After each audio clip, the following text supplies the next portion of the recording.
Welcome back, dear friends.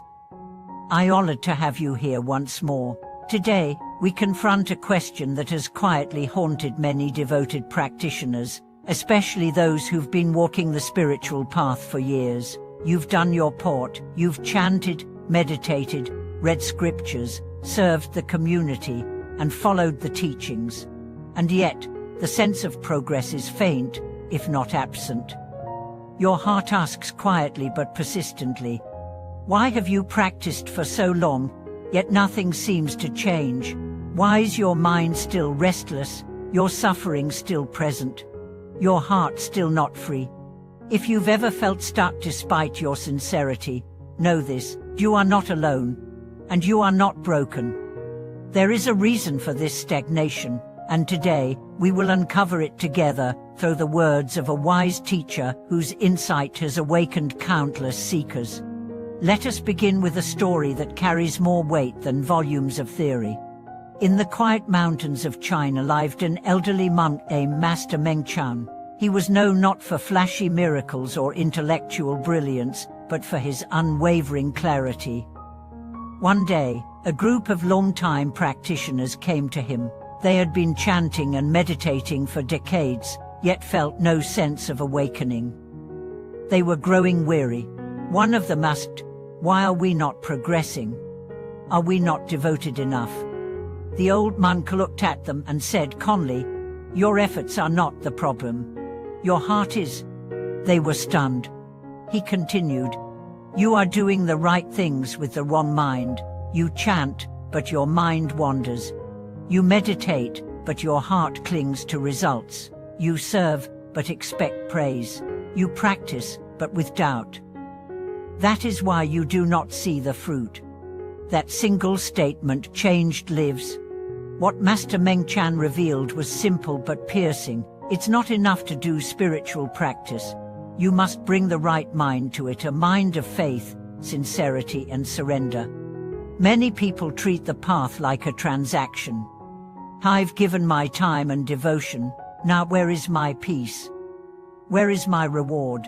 But spirituality is not business, it is transformation. And transformation doesn't respond to bargaining, it responds to truth.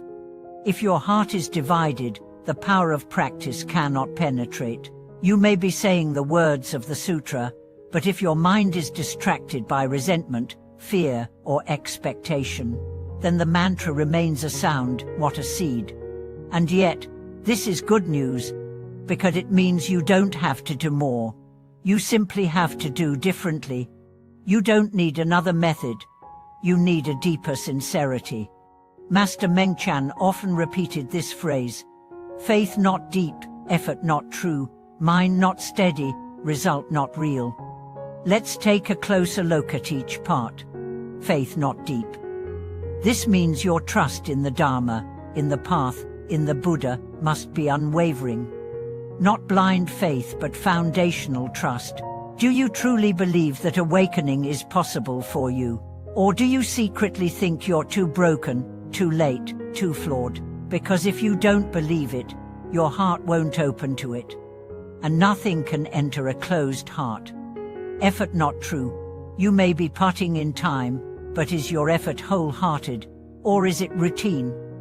Do you practice because you burn for liberation, or because you fear falling behind? True effort comes from love, not fear. From longing, not pressure. Mind not steady. This is perhaps the most common obstacle. You practice, but your mind flitters from thought to thought like a bird in a storm. Stillness never arrives. But the Buddha taught that steadiness is not a gift, it's a practice. You train it like a muscle. Every time you return from distraction, you strengthen that muscle. Result not real. If the above elements are missing, then even if you feel peaceful, it won't last. Even if you gain insight, it won't deepen. A real result transforms how you live, how you see, how you respond to suffering. Real progress is subtle but irreversible. There was once a young monk who recited Amitabha name with great discipline, but after 5 years, he went to his teacher in frustration. Nothing has happened, he said. I don't see light. I don't hear the name echo in my soul. I feel the same. His teacher said, then keep going. The monk frowned. That's all. The teacher smiled. The name is not magic. It is a mirror. And mirrors take time to clear. That night, the monk continued his practice, not for miracles, but with a simple vow. This practice purify me, whether I feel it or not. A year later, he wept while chanting, not from emotion, but from a feeling of homecoming. The name had become him. That is the power of sincerity. The spiritual path is not a performance. It is a return, and the moment you stop trying to achieve and start trying to be, everything changes. You've heard that enlightenment is sudden. And it is, but it usually comes after long periods of invisible ripening, like a bamboo shoot growing underground for years before bursting into the sun. So if you've practiced for years without progress, ask not what's missing in the technique, ask what's missing in the heart. Have you forgotten why you began? Have you buried your original vow beneath layers of routine? Have you let comparison and doubt poison your trust? Then come back. Start again.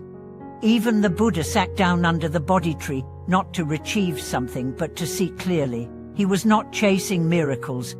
He was facing himself. You must do the same. Face your longing, face your fear, face your fatigue, but do it with honesty. And then keep going. Because the truth is this, no sincere effort is ever wasted. Every mantra spoken in earnest plants a seed. Every bow with devotion waters it. Every act of kindness is sunlight. And one day, without warning, the flower will bloom. Thank you so much for being here today. If this message spoke to your experience, share in the comments. Have you faced dry spells in your practice? What helped you return to your sincerity? Your journey may be the light someone else needs. Don't forget to like, subscribe, and share this video with anyone who feels they are walking in circles. Sometimes, all it takes is one insight to break the loop. Thank you for watching this video.